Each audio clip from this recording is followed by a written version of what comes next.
Praise the Lord. இன்றைய பலப்படுத்தும் வார்த்தை பிலிப்பியர் 4வது அதிகாரம் 7வது வசனம். Philippians chapter 4 verse 7. எல்லா புத்திக்கும் மேலான தேவ சமாதானம் உங்கள் இருதயங்களையும் உங்கள் சிந்தைகளையும் கிறிஸ்து இயேசுவுக்குள்ளாக காத்துக்கொள்ளும். The peace of God which surpasses all understanding will guard your hearts and minds through Christ Jesus. ஹல்லேலூயா. இன்றைக்கு உங்களுடைய வாழ்க்கையில சில காரியங்களை யோசிச்சு உங்களுக்குள்ள சமாதானம் இல்லாம போயிருச்சு, அப்படிதானே? அடுத்த காரியங்கள் என்ன செய்ய போகிறோம், நமக்கு இப்படி ஒரு காரியம் இருக்குதே, இந்த ஒரு பலவீனம் இருக்குதே, நம்ம இனி இதுல இருந்து நம்ம மீண்டு வர முடியுமா, இப்படி பல காரியங்கள், பல பிரச்சனைகள், பல காரியங்களை யோசிச்சு பயந்து இன்னைக்கு சமாதானமே இல்லாம நீங்க இருக்கிறீங்க, அப்படிதானே? இன்றைக்கு ஒரு காரியங்களை நீங்க புரிந்து கொள்ளணும். நீங்க ஏசப்பாவுடைய சமூகத்துல போய் உட்கார்ந்து ஜெபம் பண்ணி, ஏசப்பா எனக்கு இப்படி ஒரு காரியம் இருக்கு, நீங்க பார்த்துக்கோங்க அப்படின்னு சொல்லி பாருங்க. உங்களுடைய இருதயத்துக்குள்ள தேவ சமாதானம் உண்டாகும். உங்களுடைய சிந்தைக்குள்ள அவர் ஒரு சமாதானத்தை கொடுப்பார். உங்களுக்குள்ள சமாதானம் காணப்படும். ஏசப்பா உங்களுக்கு சமாதானத்தை கொடுப்பார்.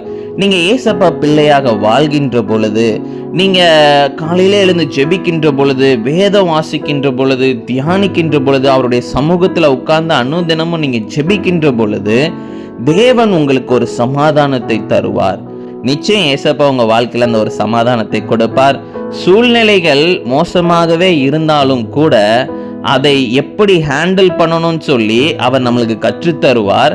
நமக்கு அந்த சமாதானத்தையும் கொடுப்பார். அவரே நம்மளை வழி நடத்துவார். அதனால எதை குறிச்சும் கவலைப்படாதீங்க. ஏசப்பாவுடைய சமூகத்துக்கு போங்க.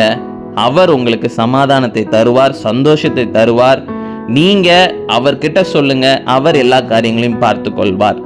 நாம எல்லாரும் கண்களை மூடி ஜெபிக்கலாம். எங்களை நேசிக்கிற நல்ல தகப்பனே, ஏசப்பா பிள்ளைங்களுடைய இருதயத்துல நீ சமாதானம் இல்லாம ஆண்டவரே பயத்தோட இன்னைக்கு இருக்கிறாங்க.